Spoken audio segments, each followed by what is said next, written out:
Welcome to the Lazy Girl's Guide to Podcasting. If you want effective and actionable tips to simplify the overwhelm of launching and managing your podcast, then this is the podcast for you. I'm your host, Verity Songon, podcast manager, launch strategist, and host of a Top 100 podcast. I'm really excited to have you here, so without further ado, let's dive into the episode.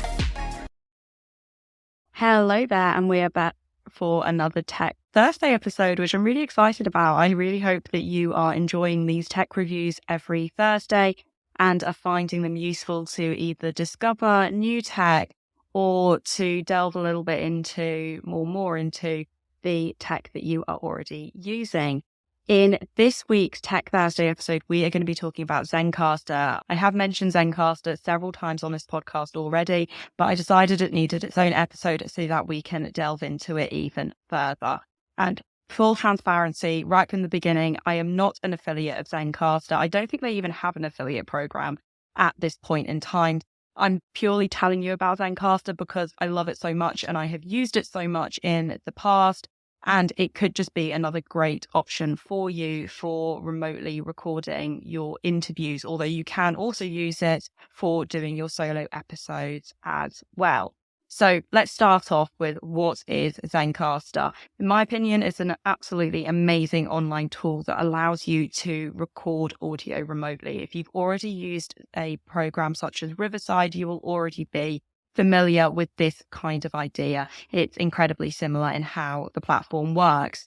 It was very much designed with podcasters in mind and offers features that make it easy to produce high quality audio. And with Zencastr, you can record audio from multiple guests, all whilst maintaining high quality sound. It operates entirely online, which means that you don't need to download and faff about with any software or worry about compatibility issues. The only drawback to mention at this point is it does not have an app, unlike something like Riverside, which does have an app, which makes it much easier to record on the go. You need to use Zencastr on either a laptop or a desktop. But that being said, one of the most significant benefits of using Zencastr is because it allows you to record audio locally. And this means that each participant's audio is recorded on their device rather than through a shared connection. And this really helps to eliminate any issues with connection quality and ensures that you are left with high quality audio that's free from glitches and dropouts. Zencastr is incredibly user friendly. The platform was designed with beginners in mind. So even if you're new to podcasting, you'll be able to use Zencastr with ease.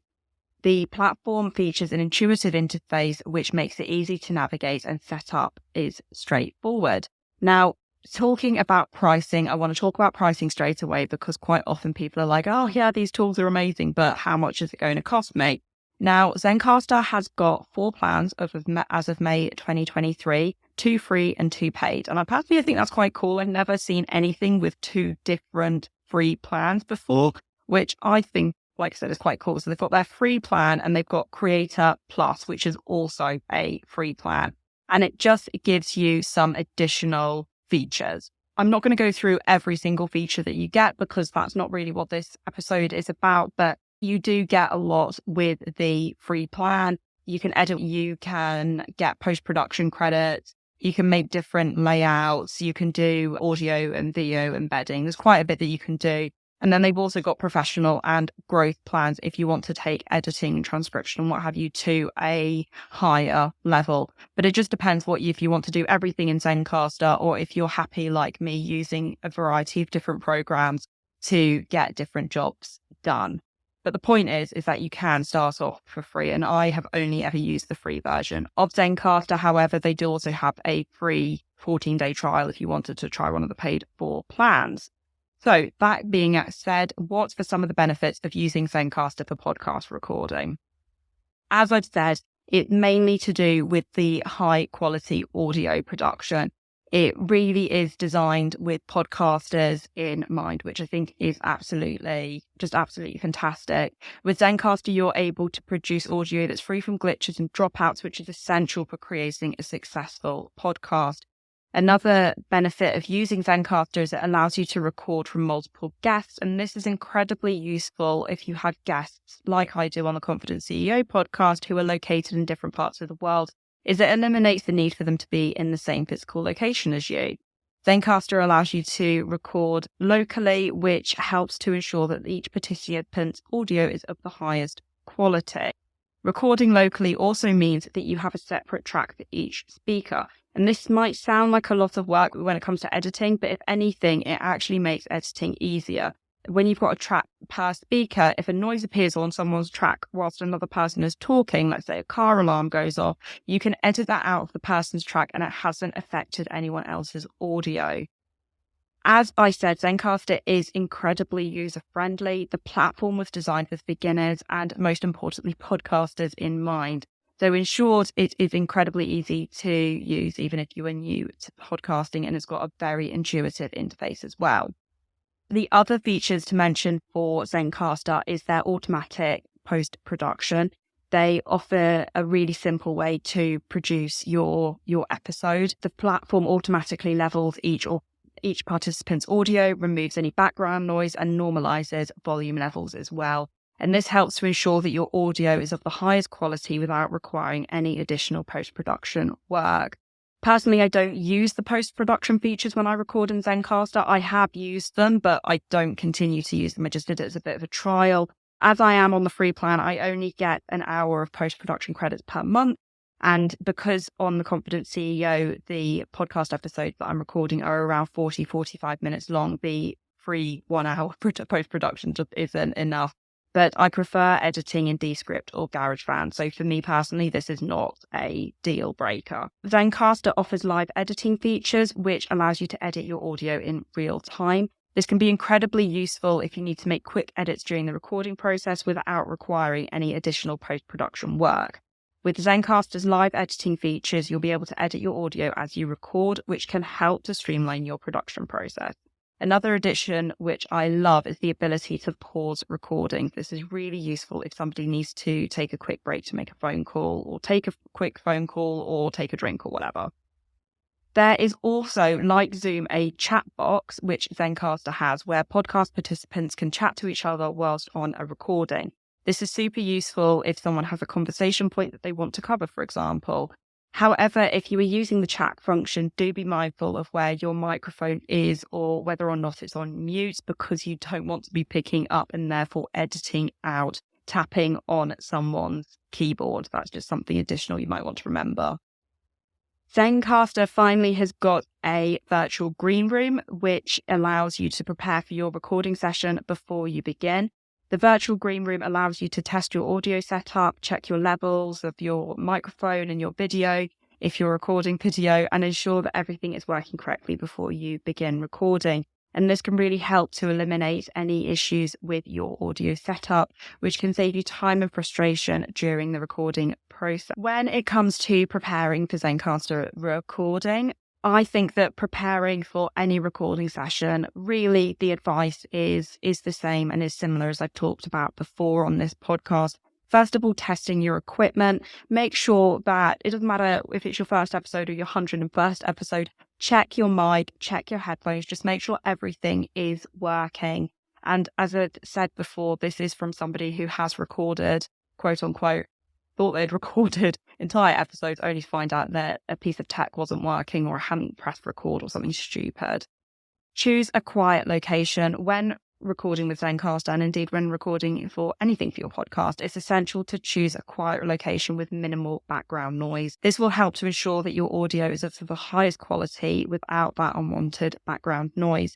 Yes, Zencastr is very good at sorting out your audio levels, as I said, but at the end of the day, you do still need to give it the best audio quality that you can for it to give you even better audio quality back. Invite participants early. Make sure to invite your participants to the recording session well in advance. This will give them plenty of time to prepare and ensure that their equipment also is working correctly. Also, make sure that they have a way to contact you should they have any issues. There are a couple of troubleshooting issues for Zencastr that might occur that you might find useful here. So whilst using Zencastr is incredibly user-friendly, there are some common issues that you may encounter during recording sessions. So the first one is poor connection quality. If you're experiencing poor connection quality during your recording session, try asking your participants to turn off any unnecessary applications or downloads. and this can help free up bandwidth and improve your connection quality overall. Echo and or background noise. If you're experiencing echo or background noise during your recording session, try asking your participants to move to a quieter location. You can try adjusting your microphone levels to reduce any unwanted noise as well. Audio quality issues. If you are experiencing audio quality issues such as dropouts or glitches, try asking your participants to check their microphone and internet connection. You can also try adjusting your microphone levels to ensure that each participant's audio is balanced correctly. Now, the only thing for me, well, there are two things for me where Zencastr really falls down. There's no app, which I've already mentioned, which might not be a deal breaker for you. If you're recording on your laptop or your desktop, that's absolutely fine, but I do record on my phone from time to time, so it is a bit of an irritation for me that there isn't an app. But I've already talked about that. The other thing which is a bit of a downfall for me for Zencastr is that there's no automated scheduling that you might get with Zoom or Google Meet. If you send somebody your Calendly link, then you can automate a link to Zoom or Google Hangout, for example.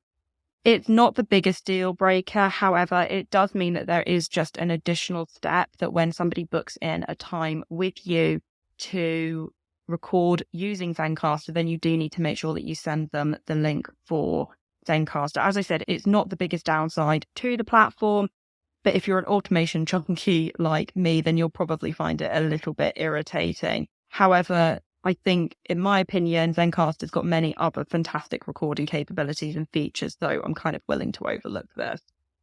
However, on that note, if you are looking to streamline and upgrade your guest onboarding process, for getting guests onto your podcast, then I'd highly recommend you check out our Masterclass Elite Onboarding. What Elite Onboarding does is it really saves you time. It's designed to save you time as a podcast host, all those back and forth emails of, can you do this date? Well, here's the link and all this kind of thing.